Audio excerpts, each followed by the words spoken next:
The country has been facing security challenges for some time now. Several terrorist gangs have been wreaking havoc in Nigeria, primarily in the north. A few hours ago, a report gathered militants under the Islamic State of Iraq and Syria were planning to attack 3 communities in Borno State. According to Aeon's intelligence, over 200 terrorists have already arrived in Nigeria from Libya and Syria and are currently in the Sabon-Tumbo axis of the state. The sources confirmed their arrival at Sabon-Tumbo, saying the mercenaries were seen observing Jumat prayers on Friday at Sabon-Tumbo. The Nigerian army should get the 12 Tucano fighter jets ready as RSIS fighters from 2 African countries arrive in Nigeria. Recall how the federal government has received all the 12 A-29 Super Tucano fighter jets from the United States of America. The Minister of Information and Culture, Lai Mohammed, who confirmed this in an interview on TV Continental yesterday, described the fighter jets as a game changer and disclosed that they have been used for operation in the Northeast. As ISWAP and RSRS prepares to attack 3 communities in Borno State, the military should prepare the Tucano fighter jet, which will be used to counter the terrorist attack. These aircraft strikes will aid in the destruction of these foes who are preparing to wreak havoc in the north. The Tucano fighter jets, I believe, will fight in flushing them out of their hiding places. These aircraft will go a long way towards assisting in the removal of these RSIS fighters who have recently arrived in Nigeria from Libya and Syria.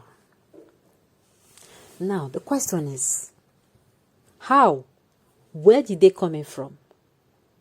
Don't we have security on our borders anymore? You know, this is one of the things that people hear. And, you know, a lot of comments starts going around. And the government starts complaining that people are fueling this. Look, there is nothing that you will tell the people of Nigeria now that is going to calm them down, because information getting to us was that, or is that, a railway was built all the way from Kano to Niger Republic. In the midst of lack, in the midst of economic crisis, in the midst of hunger, in the midst of starvation, a railway was built from Kano State to Niger Republic. And you know, it left a lot of tongues wagging. This is what the government will hear and say, oh, people are just fueling issues. You don't say that when you do not give an explanation. What is the logic behind the fact that you built a railway from Kano to Libya? And when they were even going to discuss it, it was as if they were going to use it to facilitate. You are facilitating when your country is on fire. Are you going to be stretching out your hand for peace to another nation by building a railway when there is you cannot deal with the insecurity in your state, and you are opening it furthermore to attacks? You are making it vulnerable. And if people complain, these people will say people are complaining. Sincerely, I don't know what is going on. To be very sincere, where did they coming from? Who are those at the borders? There should be a logic, number one, because this is what people will say. Our border is no longer secure. What happened? Where did they come from? Where did they enter from? Exactly. Did they disappear and appeared? Is it not through our border they entered from? We do not have security on our borders. The federal government have so many explanations to give. Or is this one of their evil plots? Exactly. Look, tongue will start wagging. And the most annoying thing is the government will come and, you know, they will start saying the criticism is too much. And look, a government that is not criticized will never learn. Take it or leave it. If you were someone who is always criticized, you are going to, yes, while I'm saying some people are going to be very, very extreme in their critics now, but as a government, or, yes, what am I saying? As a government, you're going to face criticisms. And those criticisms, if you use it well, it is going to be your stepping stones. You are going to use it to correct or to those areas that they are pointing at. This insecurity issue has been one of the areas, and the economic issue has been one of the areas where Nigerians has complained so much. It is a pointer that you are certainly not getting it right, that you need to get it right. The government has a lot of explanation to give you. A lot. Because this thing I said now, if you think about it, we are fighting insecurity in Nigeria. And somebody is building a railway from Kano to Niger to facilitate, it's for future what? The government is borrowing funds on a day. In fact, this time around, I don't know if they borrow funds almost on a yearly basis.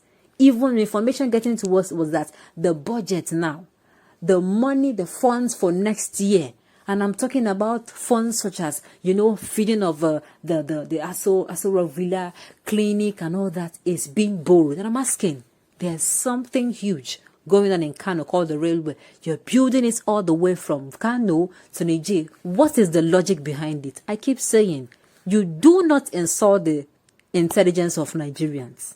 That is it. The Nigerians have refused to stop. How am I going to put it now? Is not talking. Does not mean they do not know what is going on. Sincerely. To be very frank with you, these people are highly intelligent people. You have a lot of questions to give. And unfortunately, it is very unfortunate that these people have so much, immunity. First of all, you see the government, the next administration coming in. Oh, I just hope this restructuring has been done before then. What am I saying? I'm hoping that we have thrown this particular constitution into the river and brought another one. Because this one does not in any way support the masses. This one is like prison in your own land. What is the logic behind this? And because of this now, because of the immunity covering the executive, nobody can question. They're acting these days, this current administration, what am I saying? What am I saying? This is almost as if the same people are in the executive, legislative, and judiciary. It has never been heard in the history of Nigeria that the executive, the legislative, and judiciary arm of government is from one region. Like, it has never happened. This is the only administration that it has happened. And so I'm saying, what is the logic behind it? People on a daily basis are being slaughtered. They keep saying this, it is bandits, it is Boko Haram, it is ISWAP, and now all of a sudden, another problem. People are suffering already. ISIS or whatever their name is. And you want to tell me that in the midst of the killings of those people now, in the midst of them, you are building a railway without logic. And now, all of a sudden, people appear called ISIS. The government has a lot of explanation to do. And it is quite unfortunate that they can, of course, do what they know how to do, but ignore and react to the use of coercion. It is sad. I just hope that Nigerians has learned their lessons. On this note, we have come to the end of the news. We say thank you for tuning in to listen. Until I come your way next time, enjoy the rest of your day.